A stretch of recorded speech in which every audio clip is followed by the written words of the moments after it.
दिल्ली विधानसभा चुनाव में आम आदमी पार्टी एक बार फिर सत्ता में वापसी के लिए कोशिश कर रही है। वहीं बीजेपी और कांग्रेस खोई हुई अपनी जमीन को भी तलाश रही है।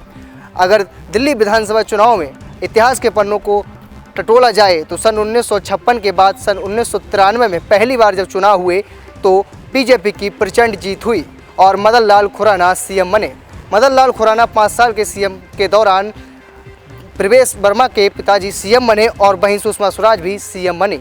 इस 5 साल के दौरान 3 सीएमओं ने बीजेपी का कार्यकाल संभाला, मगर सन 1998 के चुनाव होते हैं तो कांग्रेस की सरकार बनी। शीला दीक्षित सीएम बनी और 2003-2008 में भी लगातार बीजेपी को हराते हुए सीएम बनी। सन 2011 में अन्ना हजारे दिल्ली में जन लोकपाल की मांग को लेकर आमरण अनशन पर बैठते हैं, जिससे देश भर के लोगों का सहयोग मिलता है। अरविंद केजरीवाल एक बार फिर सेवक की तरह अन्ना हजारे के साथ रहते हैं। कांग्रेस की अगुवाई में चल रही केंद्र सरकार पर कई तरह के आरोप लगते हैं।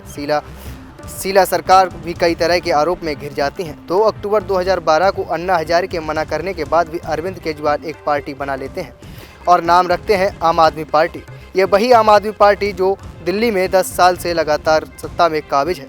सन 2013 में विधानसभा चुनाव हुए तो सभी को चौंकाते हुए आपने 28 सीटों पर जीत हासिल की।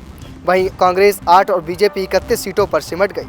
फिर आप कांग्रेस से किसी भी कीमत पर गठबंधन न करने की कसम खाने पर वाली पार्टी ने कांग्रेस से गठबंधन के साथ सरकार बनाई।